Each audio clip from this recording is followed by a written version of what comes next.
It looks like we're live. Awesome. Hello, everyone. Ready to soar? Yeah, it must be the other Wednesday. It That's what is. The other Wednesday. the other Wednesday, the day after the pink moon. That's the first thing that just popped into my head right now is the pink moon. Yesterday's moon was something else. The feeling of it all. Yeah, absolutely. So yesterday, of course, I was doing my Mesa Blanca ceremony and the Hayo Requi for it. And yeah, it was something truly amazing, no doubt. So I really enjoyed that. And then this morning, building the fire and burning the despacho and, just being there in that whole energy vibration. It was so great. Absolutely. I loved it last night. I had a group class last night. It was really, really amazing. Just everything that's kind of been happening for me, everything post totality or post eclipse has been vastly different and continues to be. And I keep seeing that more and more with other people too. Yeah, absolutely. I mean, so last weekend started the big apprenticeship, the like 9-month apprenticeship that's a hybrid that's going on up in North Olmsted. And it was just off the hook, without a doubt. I mean, the energies had just stepped up, and it just such a beautiful beginning to the work that is to come, and I just was totally blown away by it, honestly. Yeah, I feel the same. It's like I don't have enough language to really express how it is that I sense or feel, but it's fantastic. Hi, 1 million Buddhas. Howdy, Mary Lee, and Tom. Hi, everybody. Your birthday, isn't it, Tom? It might be. Or I think it's his birthday. Happy birthday then, or happy unbirthday, whatever it may be. What we do at our house is we celebrate half birthdays. Do you really? Well, my daughter, she's born in August, so she has like a summer birthday. And me and Mary are both winter kids. So what we do is we have a birthday every 6 months. And so we celebrate our half birthdays too, because like there's no rules, so then that way we can do fun things too. Like we'll like plan things, little trips or something that we all kind of celebrate our half birthdays. Oh, that's awesome. It's really good for us winter birthdays, because the winter is kind of, we already have these humongous major holidays in almost every tradition, almost every culture anyway. So I know for me, being born on the 21st of December, it was always kind of a letdown, man, in a way, because it was like, okay, you get to open one of your Christmas gifts, and and then my sister, even though her birthday was just at the end of January, I got to see the difference where she got almost as many gifts for her birthday as she got for Christmas, where, it just, it always seemed like such a ripoff, but no doubt. Yeah. But I always got school off for my birthday, so that was always a good thing. Yeah, that's cool. My birthday's the 6th of December, so it's at the beginning of the month. So it was usually, it's basically like a week after Thanksgiving usually. Yeah.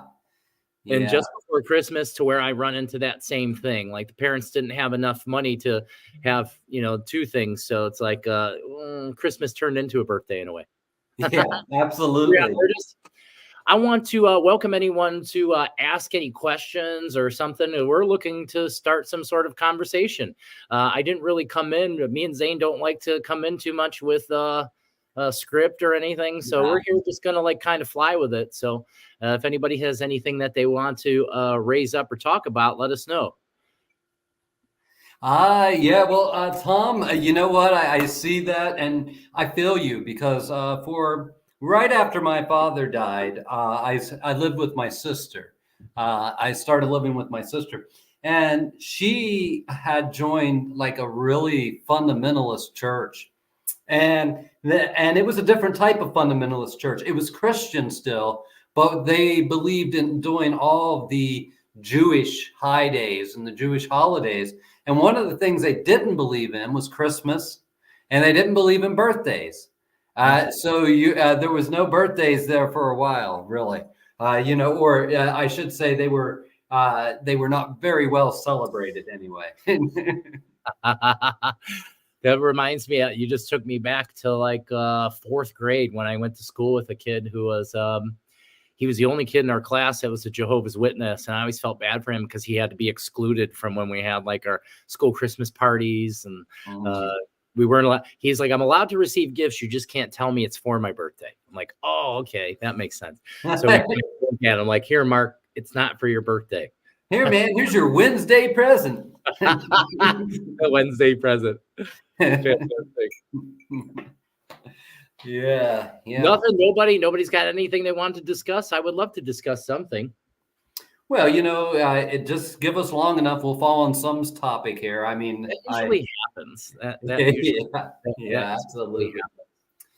I've been really enjoying this spring weather. I mean, we were like deep, at least where I have been, starting toward the end of February. We were really in summer weather, and we were just in summer weather until last weekend. We were 60s, 70s, and then last weekend it's like the season was like, oh, it's only spring. Let's jump back to spring. So it's been nice enjoying this cool weather again. I'll pass on the cool weather. I get plenty of that. I like to go, cold water exposure. Mary Lee says diet after shaman diet. Yeah, Mary, I've been getting your messages there. There's really, that's really up to you for the most part. One thing is we don't want to be taking the supplements you were taking. You really want to quit all supplements unless you're prescribed by another doctor. All you need after the modern shaman's diet, once the protocol's over, once you're through that 30 days, all you're going to need after that is a good multivitamin plus mineral.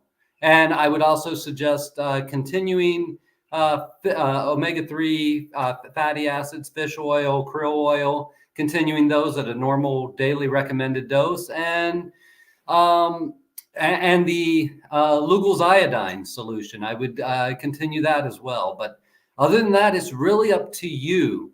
What happens, though, is while you're going through the modern shaman's diet, your cravings change. For me, especially because I do the protocol with you all. When I host that, I do it with you because we're opening and closing a container together. To tell you the truth, I actually start a week before you all. I'll start the diet a week before, and then I continue with you through it. And, for me, especially, what happens to me is I start eating just one meal a day. Now, we still want to restrict grains as much as possible in our day-to-day life afterward, because our bodies just aren't accustomed to grains. That's just the truth of it. Grains help to civilize humanity because of the agrarian culture. But at that time, it wasn't the main food source still. It just made it so you had a staple to fall back on. Because really your biome, your biology doesn't know how to break down the proteins in grain effectively. And that's why people have such reactions to gluten and things like that, is that the body doesn't completely break it down. And in some senses, the body sometimes thinks it's a poison because it can't break it down. So it creates inflammation and stuff. So, after that modern shaman's diet, I suggest, staying away from as much grains as you can and continuing to eat that green diet, eating a lot of broccoli, a lot of cauliflower, a lot of those things. But really, you have to do what your body feels, and you have to go. You just have to go back in. All those supplements, though, unless they're prescribed by a healthcare professional, once you're done with the diet, we really see it as you don't need them anymore. Unless you, for some reason, get into really bad eating habits again, or you find yourself hitting into environmental toxins, then you want to do another big detox. But really, detoxes aren't something you need to do all the time. Mm-hmm. Once you've done a good cleansing and a good detox, it's to set the stage for you to continue a healthy lifestyle afterward.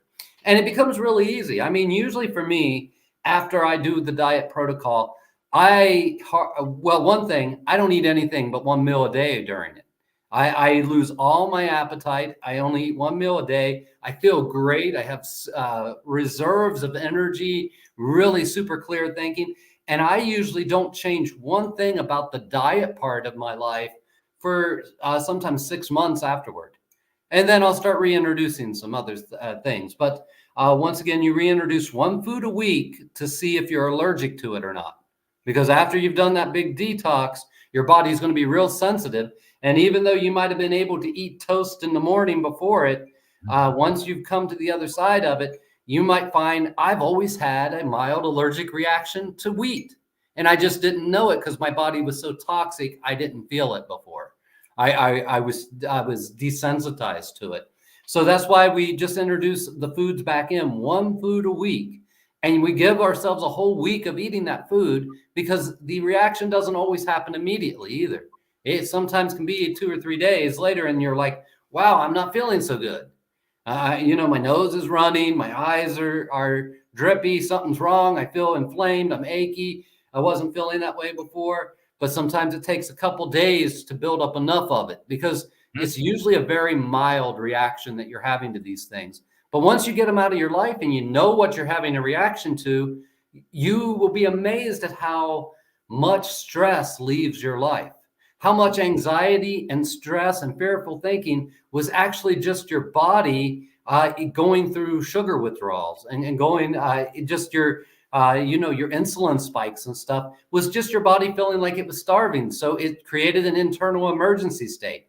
And you didn't know what it was about because, well, you just ate a whole pack of cookies. You can't be hungry. So you're sitting there wondering to yourself, why am I so anxious? Why am I afraid right now? And the truth of the matter is you aren't. Your body's just doing this thing where it feels like it's starving because of this crash in sugar levels. And and then your body and your mind starts to try to pinpoint what it is. And it starts to look at everything outside. It's like, oh, it must be that person's getting on my nerves, or it's this job's just not working out right, or something like that, where really it was just a mild allergic reaction the whole time. And once you know that, then you can be wise. Doesn't mean you never eat sugar again. Yeah, tomorrow I'm being a part of throwing a birthday party. You better believe I'm going to eat a piece of that ice cream cake. I might get a headache from it. You are. Yeah, but I'm going to enjoy it because I know that going in. And I'm not going to delude myself to thinking, oh, it's healthy for me. It doesn't affect me at all. I know it does. And I'm making that choice. So I hope that helps, Mary. Yeah. I personally, I like to do like 4 kind of cleanses a year. I center mine more around extended fasting and elimination diet, like you're saying, eliminating some things. I found that the biggest issues for myself and many of the people I work with is I agree with the grains, but it's even deeper. It's these American grains. It's the ones that are covered in glyphosate. Glyphosate poisoning seems to be the primary issue more than gluten for most people, because I've seen people come to me with all kinds of gut sensitivities, having severe anxiety and depression issues and everything. They're unaware. Nobody teaches us that the most of your awareness in that sense has to do with your gut microbiome, changing the gut. Yep. Yeah, absolutely. And some of the newer genetically modified grains, and I'm not saying there's something terribly wrong with genetically modifying grains and things like that, because guess what? Humans have been doing it forever. That's how we civilized ourselves, was by domesticating grains, which meant we were selecting genes. We were saying, oh, this makes a bigger ear of corn. This makes a smaller ear of corn. That's all genetic modification. It's just doing it on a more biological level. But then we went into hybrid things where we just started using the same plant and cutting on and putting another plant onto it and mixing the genes that way. So I'm not going to say that's terrible, but what we've done is that we have started to inject other types of DNA into the grain that aren't even plant DNAs. And the big thing about all that is, like Tony was saying, it throws off your gut biome. And what happens when your gut biome gets thrown off is that the mitochondria are not getting the fuel they need. Because the mitochondria DNA is a circle DNA. It's not a double helix. It's not strong like our other DNA. but yet the mitochondria is the powerhouse of the body. It's really where we get all of our energy from. It's really what keeps us healthy. And that mitochondrial DNA is very sensitive, especially to certain types of genetically modified organisms. They throw off the gut biome, then the mitochondria are not getting the fuel source they need, and they start to get corrupted. The code gets a little bit corrupted. And then the body doesn't know to kill off the DNA, to kill off those cells. So it starts to replicate that. And that can be a real problem. That's why probiotics are really important to, at least for a while, to get your gut biome reestablished. And something like Ascended Health probiotics, where the person went all over the world and went to these little out of the way places, these villages and stuff where people have been living for hundreds of thousands of years, pretty much unchanged. And he got the soil biome there. And he went all over the world getting these rare biomes. And that is such a great probiotic because it can really reestablish the gut flora very quickly because it doesn't have a lot of corrupted DNA in it. Those microbes are really, really pure and really beautiful. So, that's one of the reasons why we want to really do that. And sugar is another problem because sugar actually kills off a lot of the good flora in your stomach and replaces it with candida. It replaces it with the yeast. And then, and that yeast, like Tony was saying, we don't understand that the gut biome helps regulate our emotions and our thoughts. Neurotransmitters. Yeah, they tell us that when you have a lot of sugar-loving microbes in your gut, they'll tell you you're hungry when you're not. They'll tell you you're upset. This is how smart the microbe kingdom is. When it realizes what kind of chemical messages you send when you get upset, and it realizes when you get upset, you eat a piece of chocolate cake, then it will start to try to create that chemistry just to get you to eat that piece of chocolate cake. Why? Because it's what it feeds on. It's what it needs to survive. And that's the symbiosis there. So it's not that I don't like to say there's bad bugs in our stomach. I just say you need to be selective with the community that lives in you.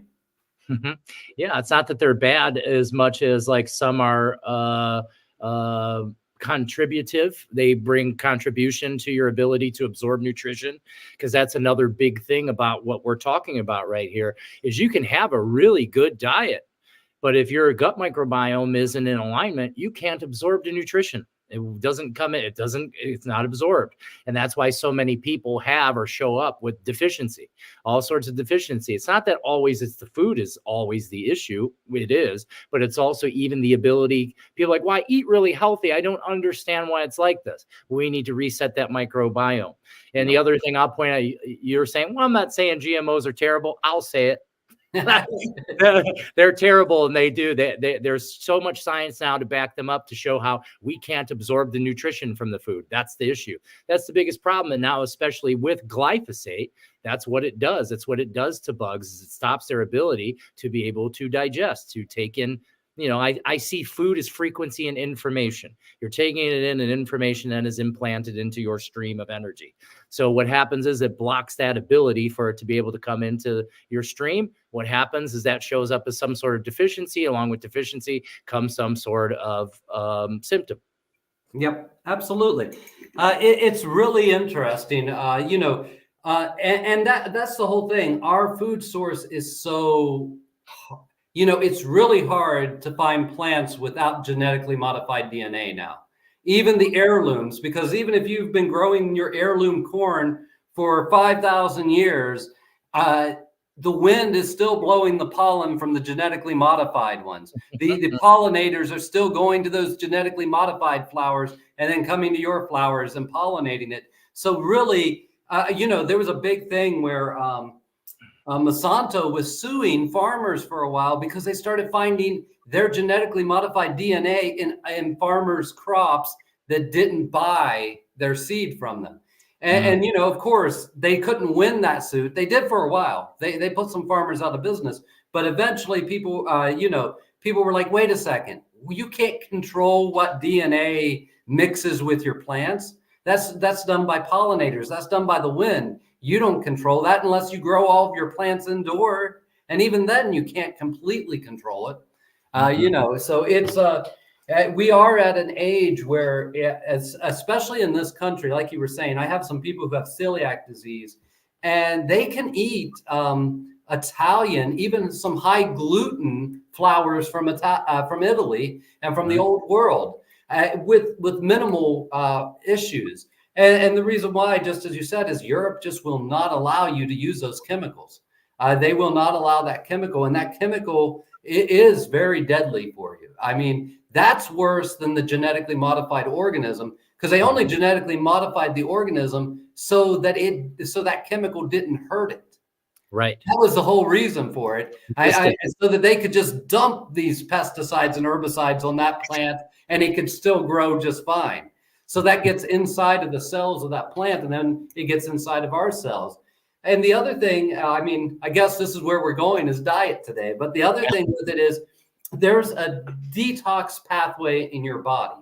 And if you don't take the right supplements and the right amount of these supplements, your body just will not go into a complete detox and clear things. It's just like, all of us have been working out before, and we get down to like that last 10 to 5 pounds of fat. And it seems like no matter how much we restrict our diet, no matter how much we work out, we just can't break it down. You know why?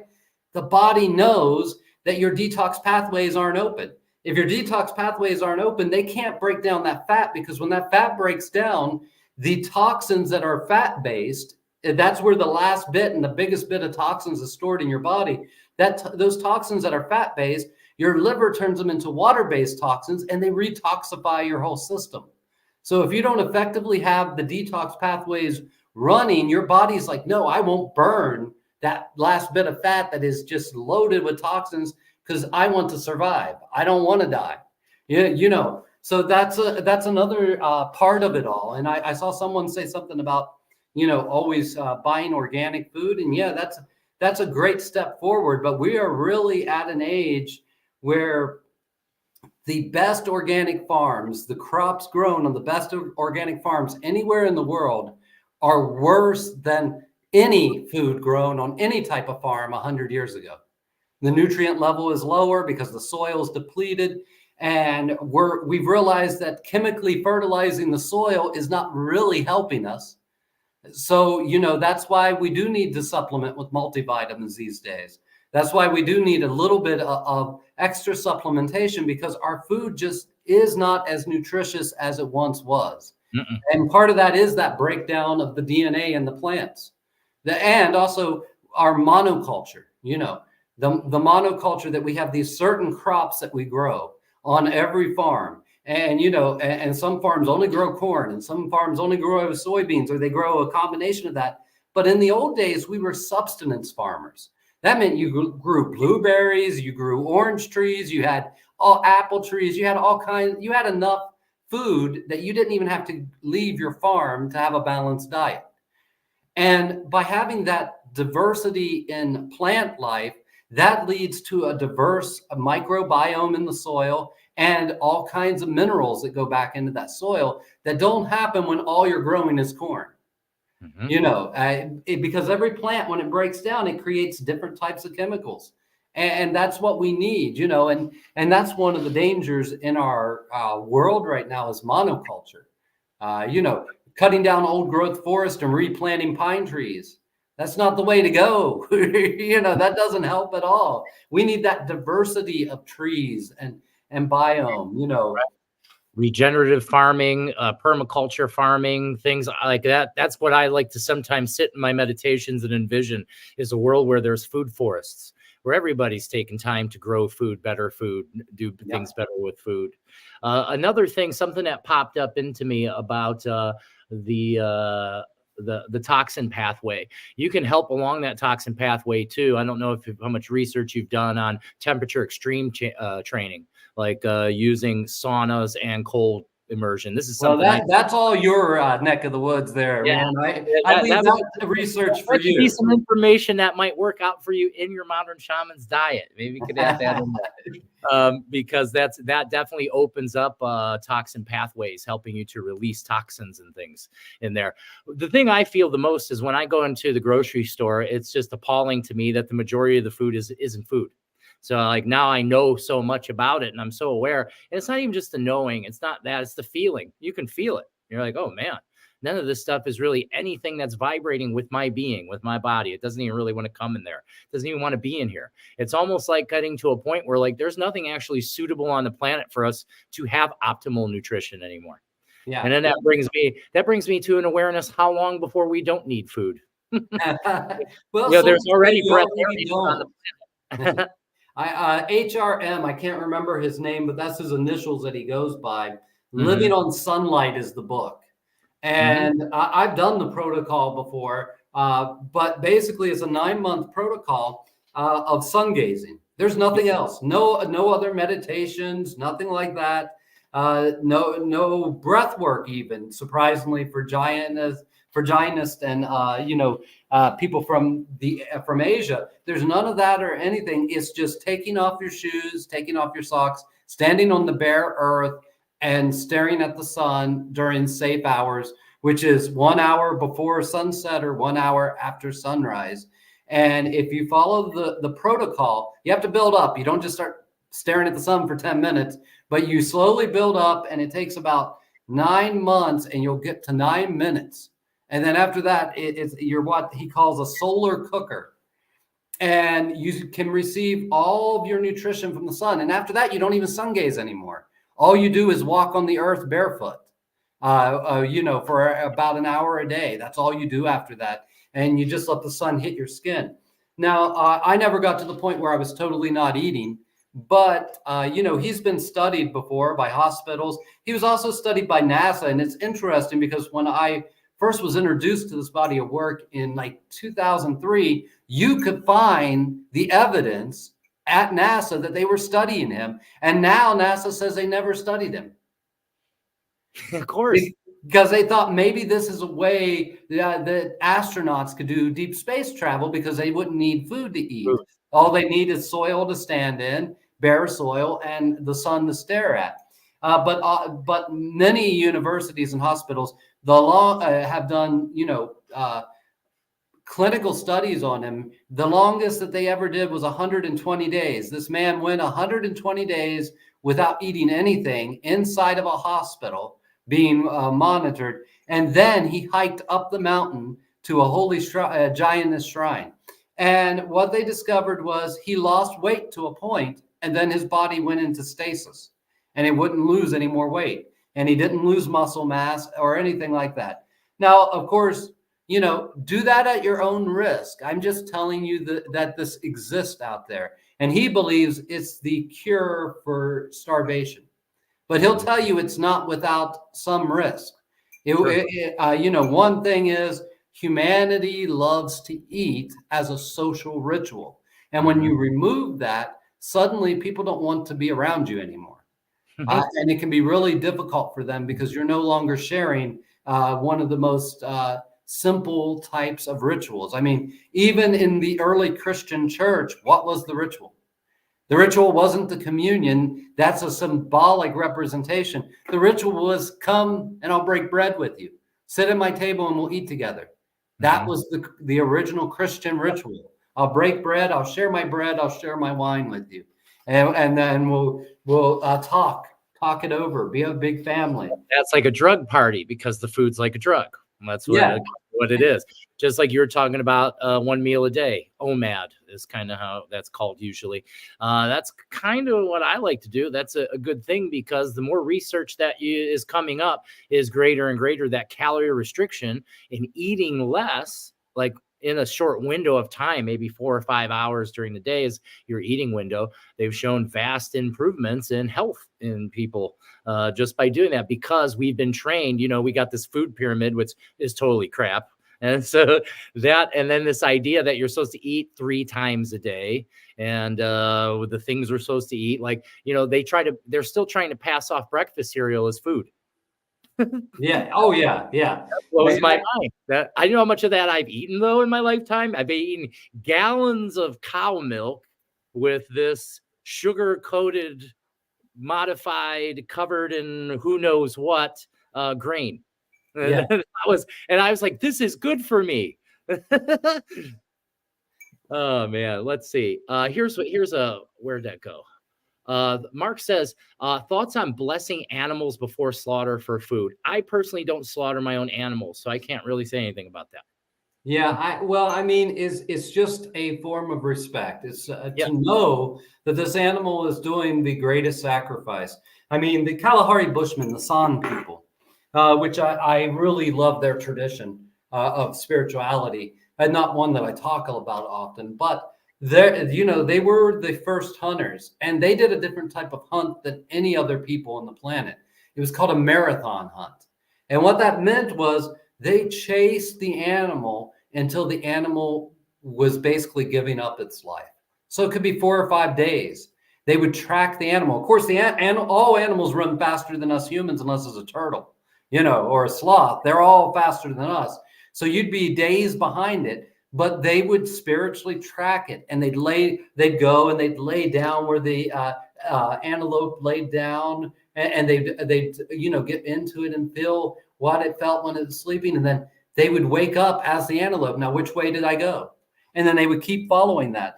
And what it would end up happening is, after sometimes a week, they would come upon the animal they had been tracking that whole time. And when they came upon it, it wouldn't be able to run because it's exhausted. And basically, it's going into heart failure from just being constantly hunted. So it's at the end of its own life. And so the piercing with the spear is just symbolic, because the animal is going to die anyway. And then they sit there with the animal and they pet it as it's dying, and they give it love, and they truly share from their heart the deepest love and affection for this animal, that this animal's life is being taken, that this is something very special. And as that animal dies, they mourn with it. They feel its energy. And then after it dies, they take a little bit of the sand, a little bit of the earth, and they sprinkle it across the animal's eyes. And that is symbolic of a ritual gesture saying, I hope you come back and live again. Mm-hmm. I want you to come back to earth and have another life, Mm-hmm. And that, I think it's very important in our culture. I think that's one of the reasons why the meat market why meat isn't so good for us. One, we overestimate the amount we eat on it, because we think, oh, we're a hunter and gatherer biome. That means we went out and hunted meat and we have meat every day. That's not true. Sometimes. That's just not true. We weren't truly hunters, because hunting's hard and dangerous and you get hurt. We did very little hunting. We were scavengers. We picked up what was already dead and brought it home, and then would walk home and be like, yeah, I'm bringing it home, baby. But, really, it was already dead. We found it out there 9 times out of 10. And so meat was it was almost as rare as fruit. Uh-huh. Honestly, these were rarities. You might have only gotten 2 or 3 pieces, animals during your whole season. And fruit was another rarity. So we weren't really used to eating plant sugars that way either. We were used to vegetables. That's what we ate most of as our ancestry. We mostly ate vegetables. And it's just interesting, something that happened in the brain of humanity. Of course, when you eat a mostly vegetarian diet, I'm not saying be vegetarian, but when you eat mostly vegetables, you naturally turn on the detox pathways. All that green energy turns on those detox pathways. So it's really interesting, though. It was, I think, like, I forget when we started inhabiting the Mediterranean area, but humanity kind of all at once turned to a new food source, which was fish at one point. And when we did that, it was about the time that agriculture came in, that we started eating a lot of fish. And one of the things is those omega fatty acids, they actually are like jet fuel for the brain.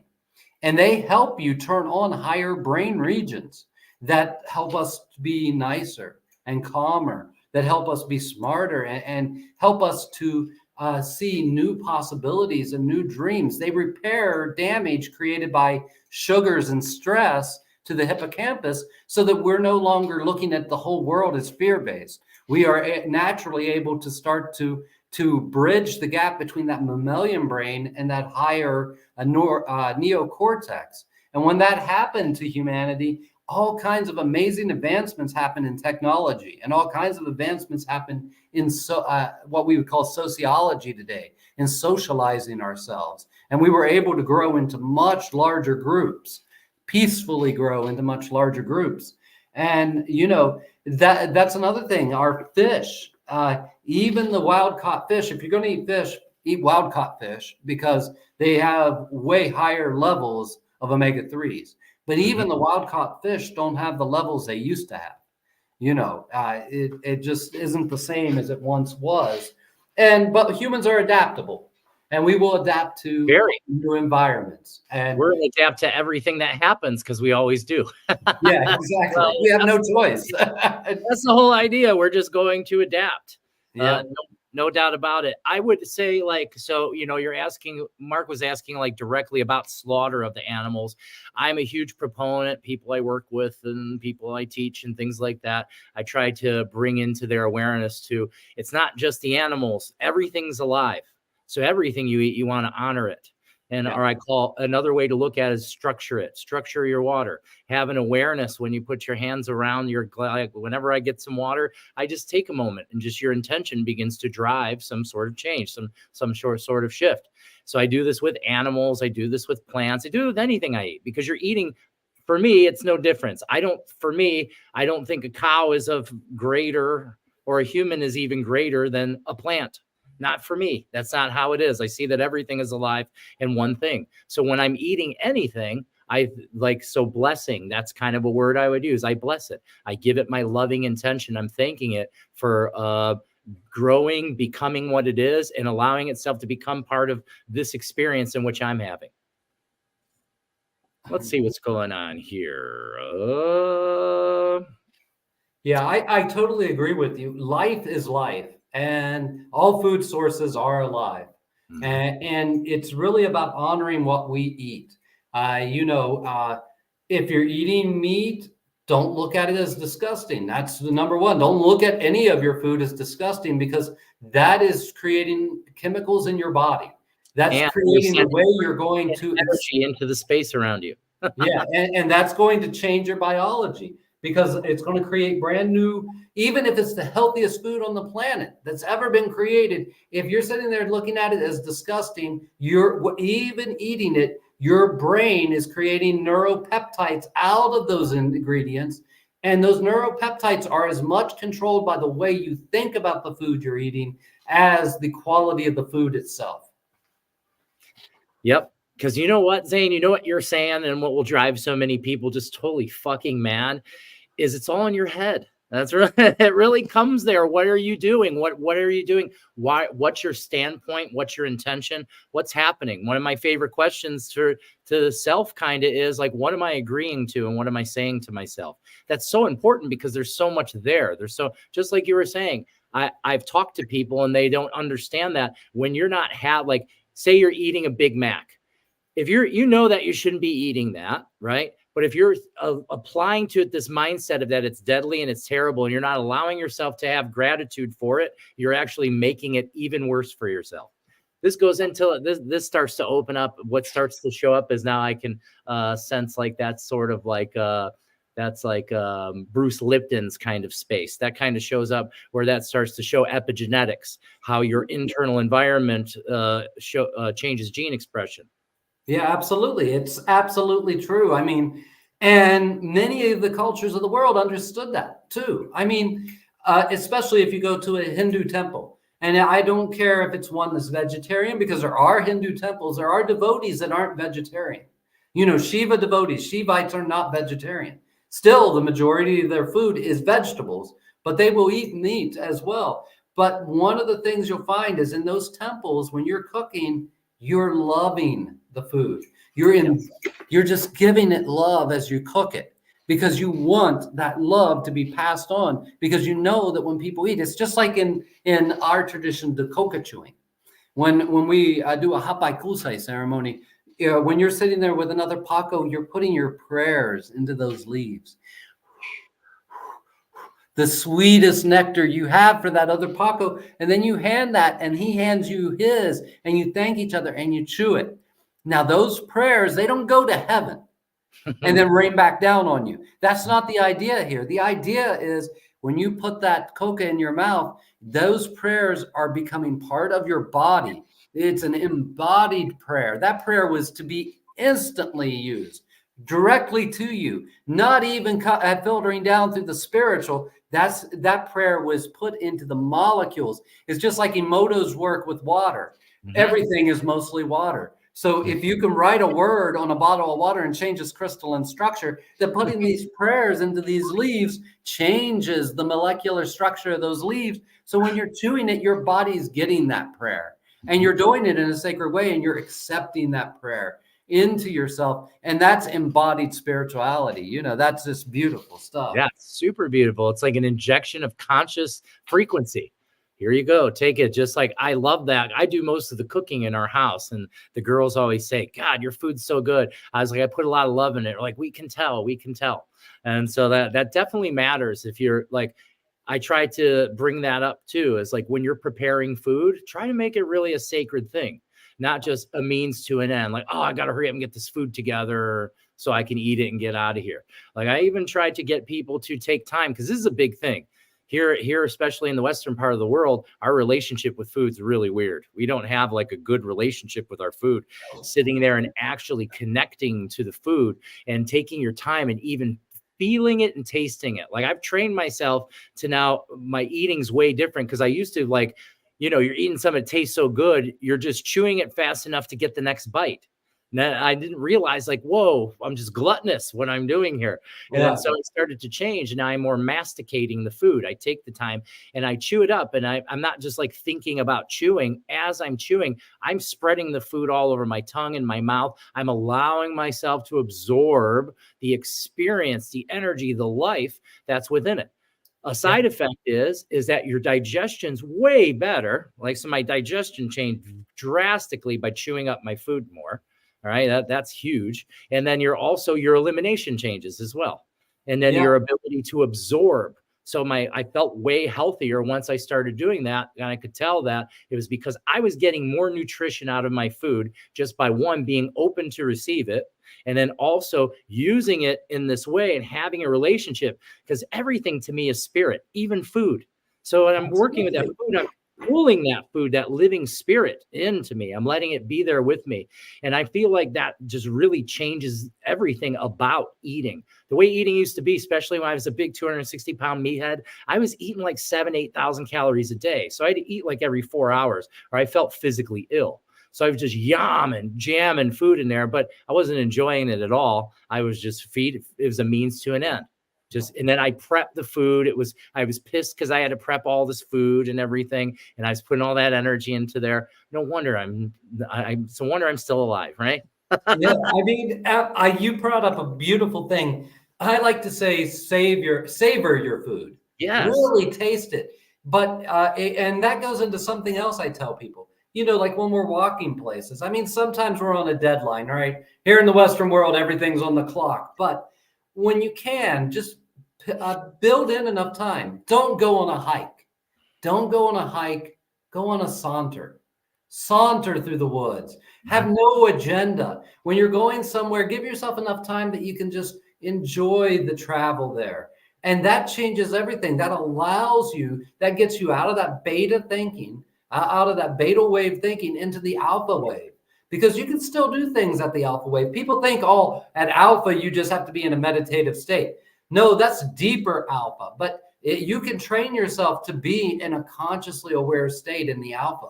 And that's where you tap into the spirits of nature, into the spirits that are all around you. So savor your food, saunter in the woods. Don't go on hikes, go on sauntering adventures, really make it something beautiful. I think maybe we talked about this last time a little bit too. If you start to notice that you're depressed, if you start to notice that you just don't have love for life, I'm going to give everyone a little recipe to change that. go home a different way. That's it. Just go home a different way. Go the other way around the block that you just never go because it's not the most direct. It's not the fastest. You know, if you're hiking home or walking home, go the long way. Go a different way. Cut through someone's yard. Experience that, and you will not even. It is so amazing how that will change your outlook on life. Just that little difference. Because we're not supposed to do things exactly the same each and every time, every day, all day long. It's amazing to me that little bit of information can save a person's life. Because a person can feel like, oh, I don't feel any love or lust for life anymore. And then maybe they just do this long walk home one day. And all of a sudden they get home and they start to feel better because it changed the expected. It gets you out of your rut. It gives you permission to change who you are, and you bring in brand new stimuli that you just don't bring in every day. Brand new vibration is coming in through your eyes, tickling your brain, and releasing a brand new cascade of chemicals. So if your life has become dull and boring and dry, you know, these are the things to do. Savor your food, saunter in the woods, come home the long way. You know, my dad was famous for his shortcuts. And the reason why I say that is my dad's shortcuts always ended up taking about 20 minutes to an hour longer because he would end up driving down back roads to get somewhere in town. But it was a beautiful experience to do. If you're not just putting yourself on the clock and saying, oh, I got to be there right now, you know, give yourself that extra time. I know that sucks sometimes to give yourself an extra 20 minutes to get somewhere because you really don't want to be getting where you're going. That's the problem. But the journey there isn't the issue. So try to make that journey pleasant and enjoyable. And you'll find that you're in a better mood when you get to the place you don't want to be. And do your 8 hours at a place you don't want to be doing your 8 hours. You'll find that you're way more happy because you're allowing more life to happen. And if you're like me, you just might get lost and not make it to work that day. Could be. I'm famous for that. I'd start off work and I just would be going down the roads and the next thing I know, I'm enjoying myself so much. I'm 2 hours late for work. So that happens. It does. Yeah, so that's like essentially like break the cycle. You have to break the cycle. And so just as you're saying, you go a different way. So that's like a huge page out of my book. My whole life I've been that way. I never like to do the same things repeatedly. I like to just switch it up. And it's just because otherwise it's boring. And so even deeper, that's what makes going the long way or a different way. It changes, it brings you into a more conscious state because you're not just following that cycle, that repeating cycle. So you become more conscious.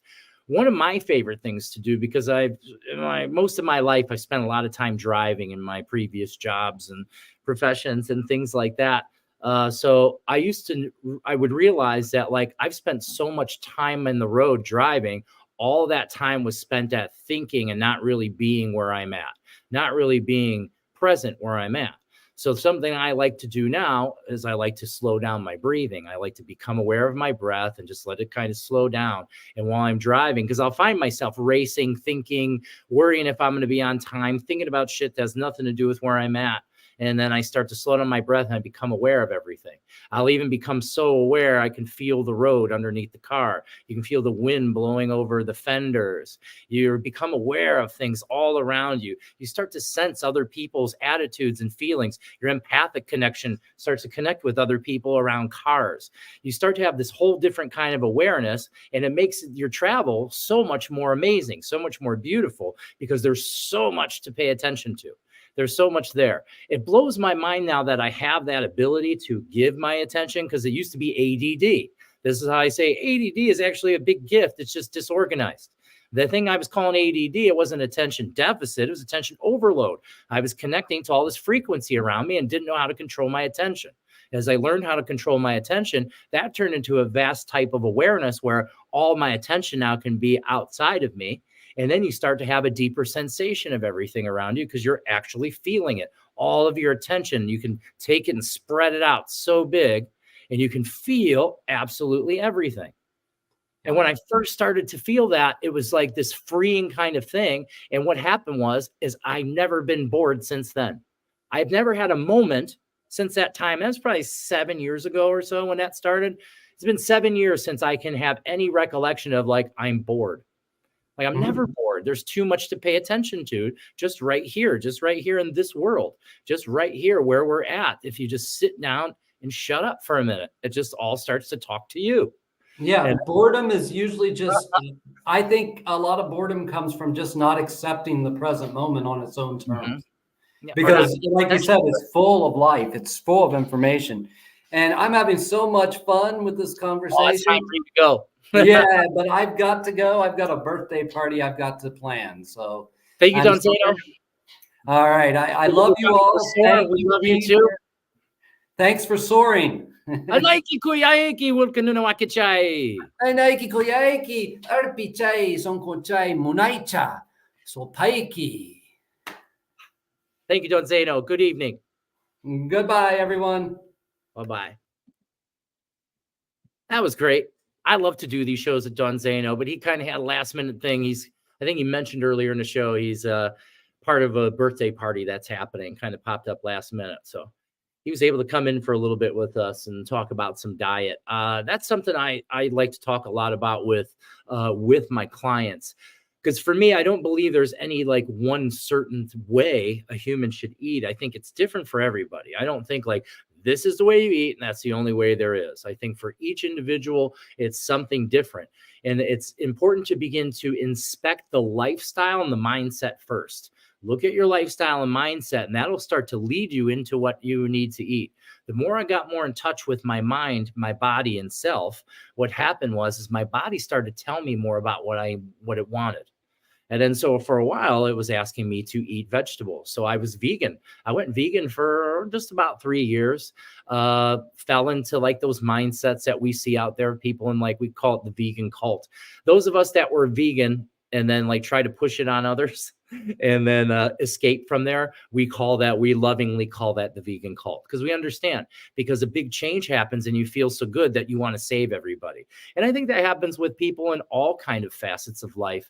When they discover something that's really, really powerful for them, they just want to help everyone with it. But what that is one, suggesting it, and then two, arguing with someone why you should do it, because some people, it's just not for some people. For me, what I do is if you've never tried a vegan diet, I say at least try it and give it a try. Eat like it. What I can tell you is the first 2 weeks are difficult because your body's not used to breaking down all that plant material. But what I learned is what I was talking about earlier was mastication. Chewing up the food, really good, liquefying it, really getting everything out of it. And that seemed to really change the way, because it kind of gave me IBS when I first started. I had very irritable bowel, lots of gas, but that started to remedy itself. And then after a couple of weeks, it felt really good. And I just had no desire. It's not like I was against meat. I wasn't being a vegan because I wanted to save the animals, because there's lots of vegans that do that. They're vegan because of animal cruelty. But what they're doing is they're eating a bunch of fake meat and processed foods. Okay, they're not eating like a raw food or a whole food diet. And then this results in lots of deficiencies and illnesses. I've had many, many clients that were vegans or former vegans come in.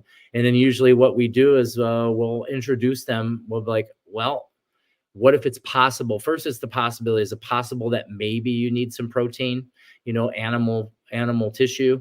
And just that possibility sometimes can begin to open up a new way of thinking. Let's go up here. Lulu said, it's funny you say that. Back in the day, if me and my husband were in an argument, he would not eat the food I cooked. He would say, no, you didn't cook it with love, so I won't eat. Well, that might be true. I believe it so. My partner says when eating dinner, this is really good. And how do you know when you just suck it in like a hover? Honeymoon effect, well known. The novelty effect, another way I call it. Yep, I am a vegetarian. We'll try for vegan. Vegan was okay. I didn't hate it. It's just what happened was I got really thin. I got down to like But when I started it, I was about 240, 250 pounds. By the time I ended, I was about 190 pounds. So lost about 70 pounds, 60 to 70 pounds while I was on that diet, in that form of eating. I don't really call it diet. It was a way of life. It changed my way of life. And I was just I was eating vegetables is what I was doing, but I was eating whole vegetables. Like I was buying whole vegetables and I'd cut them up and we keep them in a big, like Tupperware container, a big one. And so then that would be enough for like 3 days for me or Mary. And so you had a choice what you could do with those.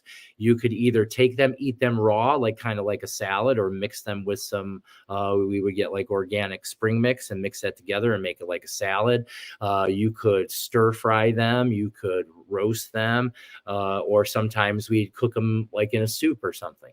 But that's what we would do is every 3 or 4 days, we go to the store, buy the vegetables that we wanted. I'd chop them up for like an hour and a half, get everything together in that big Tupperware. And that's kind of how we go, because for most people, it's food prep is the problem when it comes to that. It's hard to get yourself always having like fresh vegetables and things like that. But you can do it if you do it like 3 days at a time. Okay. And then you do the food prep.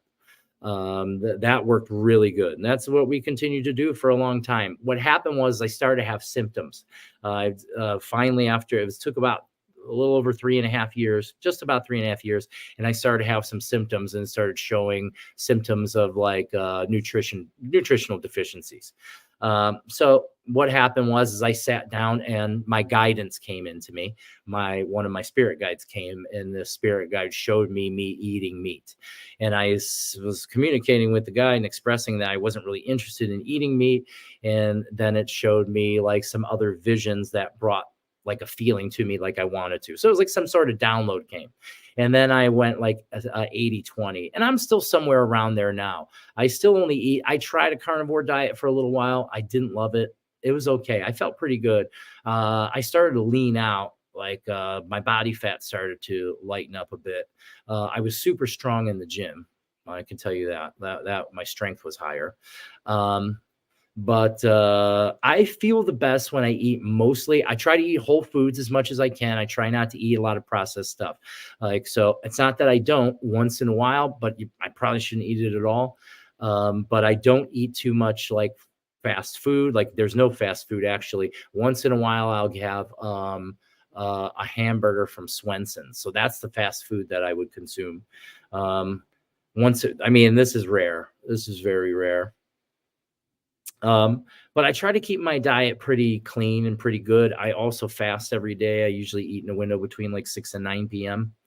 or 3 and 9 p.m. I should say, a 6-hour window. I do 18-6. And then every so often for detox and cleansing, I go on extended fast. I'll go somewhere between like 60 and 100 hours, just water.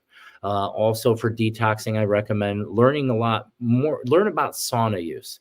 So especially like temperature extreme training, this can be very powerful for detoxing the body because you're opening and closing the blood vessels with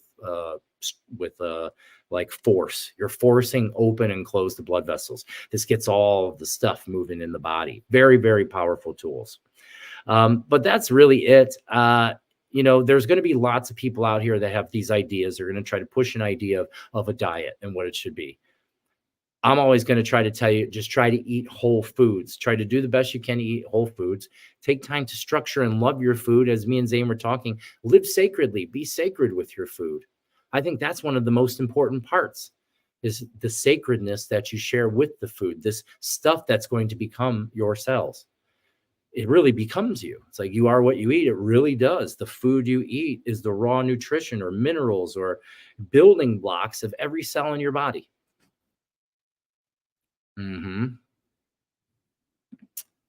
Meat, fish, vegetables, fruits, nuts, seeds. Those are all things you can't eat, but if you don't tolerate them, don't eat those things. There's no one way. I told Zane, as we were sitting here earlier, I'm to a point where I don't even really believe that there is any like perfect nutrition for any human currently on this planet.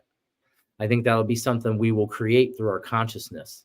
I don't know what that is, but we'll find out, right? Yeah, you could. I like to do that, actually. I like to, while I'm in a store, that I do that. I have that intention of bringing blessing into the store. I try to encourage people, to live sacredly. See everything you do as a sacred or blessed act, because it is. You are sacred. You are a sacred being. You are a sacred living miracle of intelligence in life and adaptability. You're not separate from any of this around you. So you want to be as loving to it as possible. Another way I would say this is, if you knew that everything was God and your body was God, how would you treat it?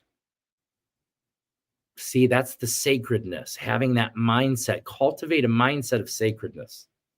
This, I feel, is the most important asset and aspect of all these things we talked about tonight, is developing within you a sacredness, finding, sensing, spending time and enjoying the beauty and wonder that is around you. Just the room you're in. I just got lost in this room I'm in.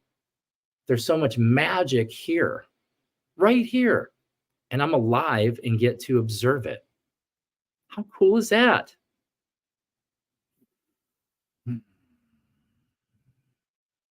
Wow. The sacredness of this moment. I want to thank you all for sharing the sacredness of this moment tonight. I think before we drop off, I'm being called. Let's do a little ceremony of some sort. Let's do some sort of breath and like passive prayer. Okay. Let's look at this. You're just in time, Monica, because I'm going to say maybe someone will give us something to pray for, connect with. Okay. Our friend, our sister Monica Jane says, I'm feeling stuck at a crossroads, life not moving at all. Can you guide on like what my higher self or guides wants to tell me, please, if possible? Thank you. Yes, I absolutely can, Monica. And what we can do is we can all do this together. Okay. So I'm going to take you into a little journey where you can help ourselves to access our guidance or our higher self or our higher mind. All those things mean the same thing. When we access our spiritual guidance, our spirit guides, these guides are extensions or pieces of us, pieces of our own consciousness. We're just not really familiar with them because we're kind of numb to them because we're always sitting in this mind, this overthinking mind. How we access the higher parts of us is we bring relaxation into the body. And I think, Monica, you said before that you're dealing with a lot of stress right now. And I think a lot of people are, and I don't think stress is a bad thing. It's just no one's really taught us how to manage it, how to handle the challenges when they arise. Because the thing is we become empowered when we can start looking at the things that give us stress as gifts. Because if you're stressed about it, it means it's important to you. Okay. And with that being there, that creates an emotional response. And having the awareness of that stressed emotional response can begin to show you where you have subconscious programming or thought patterns that don't work to your benefit. So what we're going to do is we're going to do a little bit of breath and we're going to access our higher self. Okay. This is fairly easy. So what I want you to do is, anybody who wants to participate, please do. What I'm going to need you to do is I want you to get just relaxed in your seat, however you're sitting, or if you can, just lay down. You don't need to see me. I just need you to hear me.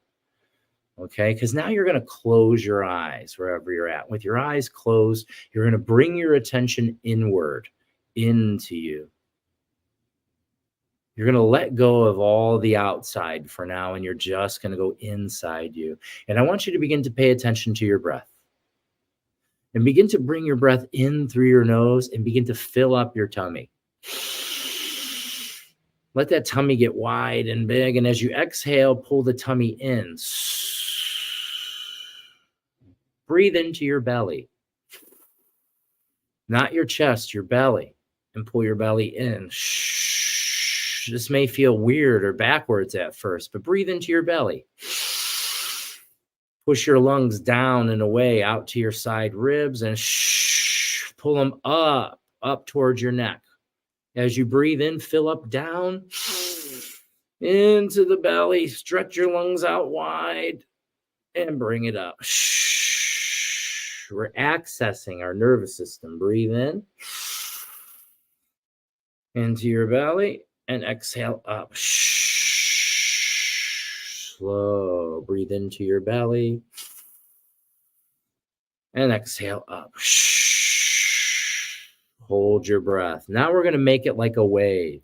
You're going to breathe in, fill up your belly, and then your chest like a wave. In 3, 2, 1. Belly, chest. Sigh out. Nice long sigh. Like a wave up the body. Belly, chest, head.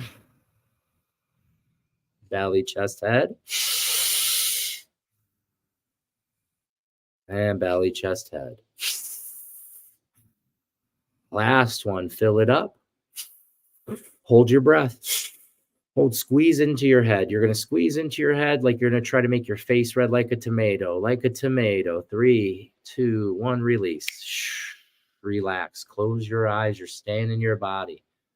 Feel that shift of energy just kind of roll through your body. And let your breath become relaxed. So my recommendation is that you relax with your hands open and your palms up.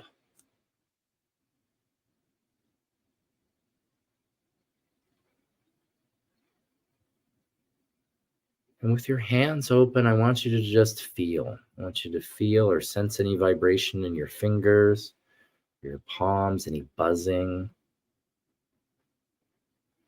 And feel that. And what you're going to do now is you're going to invite to you your highest power.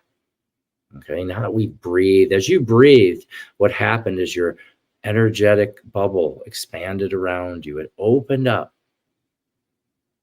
And now you can invite to you any energy or light or spirit. You're opening yourself up and you're going to begin to invite to you whatever it is that you feel or perceive as the most sacred or holy, or whatever pictures your mind creates of what is God or creator or creation or creatress, whatever it may be. There's no wrong answer. Let it be what it is for you. What for you is the most high, the most beautiful, the most loving. And what you're doing is just sending out an invitation with your intention. Your intention is to invite grace. That's the word that just came in very loud, grace. We invite the grace of the Creator, of God, of the living energy of all things, the universe. We invite that energy here to be with us in this space.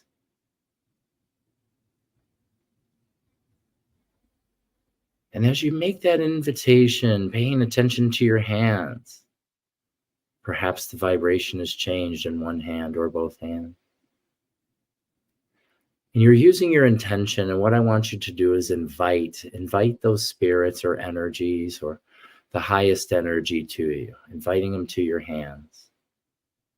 You can say it out loud if you'd like. I invite the highest of energy, the greatest of light, the most beautiful, here to my hands.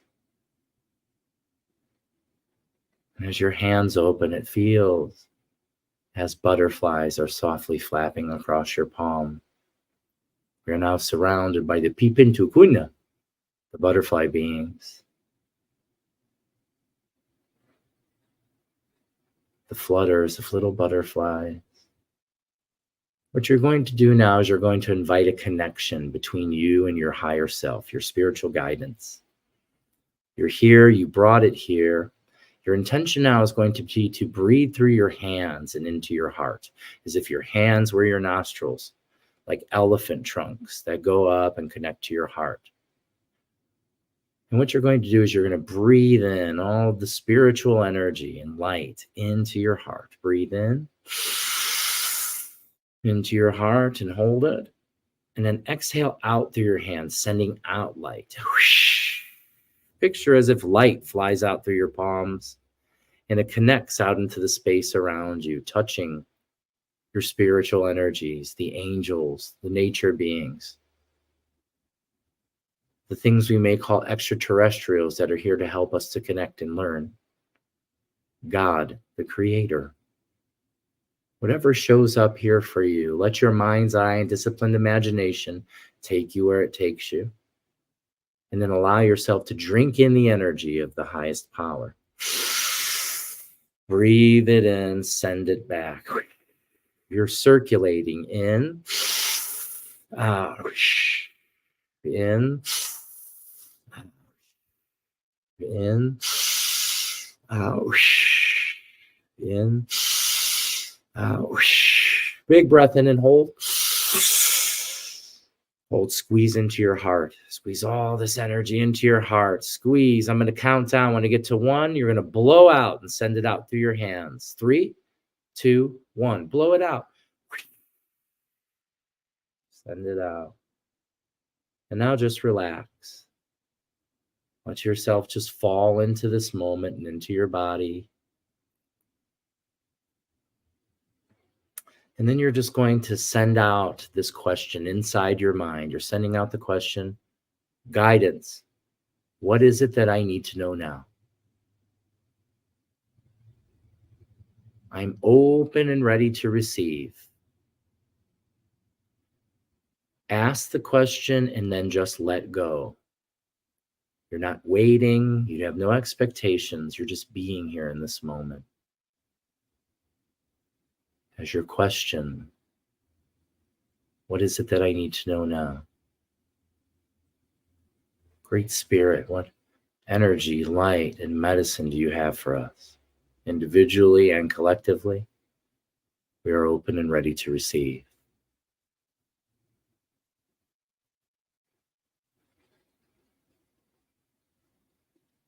Use your mind's eye and disciplined imagination and just relaxingly begin to draw in energy like your hands are magnets. The magnets turn on and begin to draw beautiful flows of light up your wrists and forearms,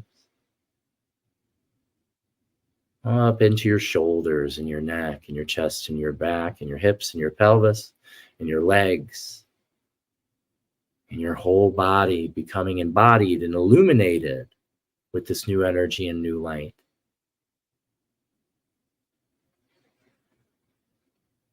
Take in a nice deep breath. Squeeze your entire body. You're locking this in. You're pushing it into every cell as tight as you can and releasing. Relax. And take a moment and just allow yourself to give gratitude to your higher power, to the spirits that surround us, to the collective consciousness and love that is here with us all tonight. Thank you, thank you, thank you. Nike kuyaiki, Nike kuyaiki, arpichai sonkolai, arpichai sonkolai. No kaiku kanchaipa. Chorifunda.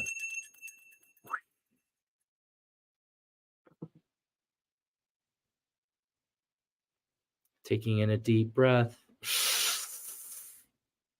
Loud sigh. That's it. Big breath. Loud sigh. Last one. Big breath. Loud sigh. Coming back to life. Opening your eyes. Looking around the room. Coming back into the present moment. Allowing yourself to take whatever energy or downloads have come to us here tonight as we've all come and connected to our spiritual guidance. I want to thank you all for joining if you joined in that little ceremony.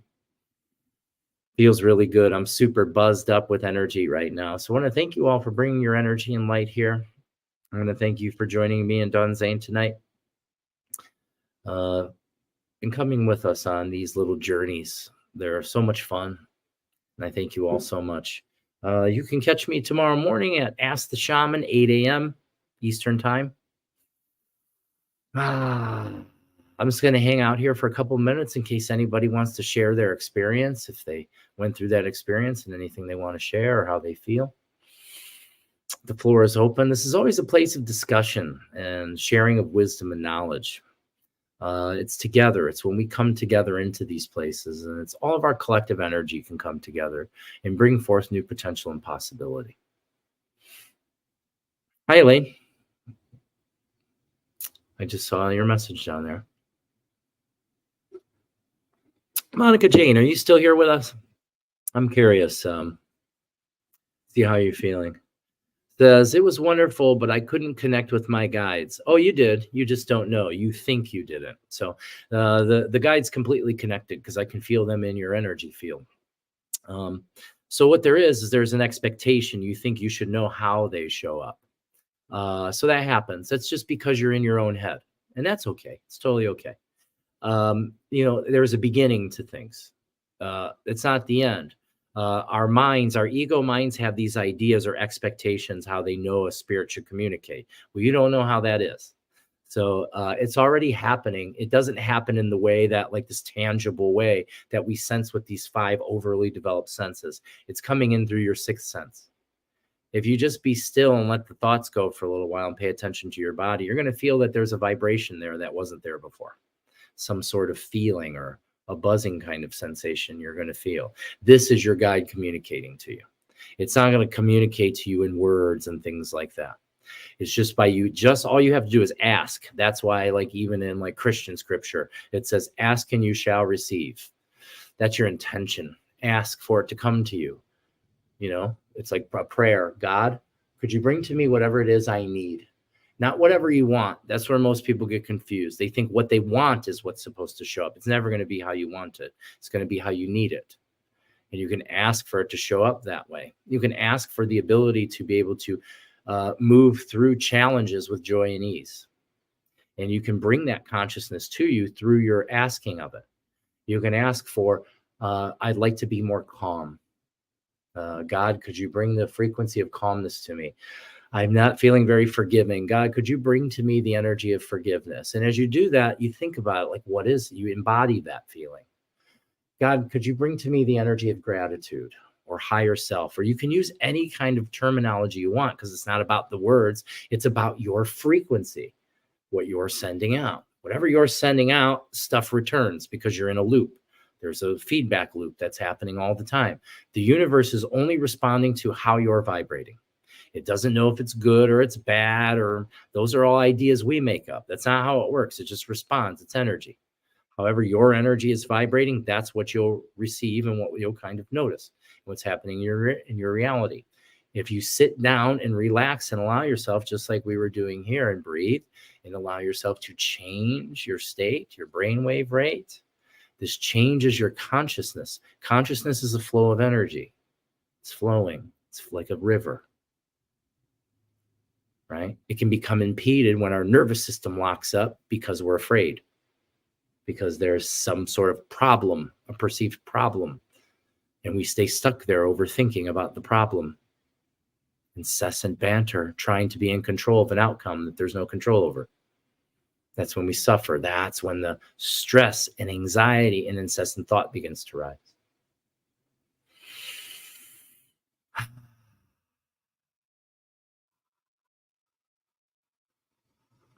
Let's see. Okay, you said what? Like, I was looking for answer. Am I being controlled by Jasnaz through witchcraft, but didn't get the answer? Well, you did get the answer. You're just not listening. I'm trying to help you understand, but I think you're just using a little bit too much mind here.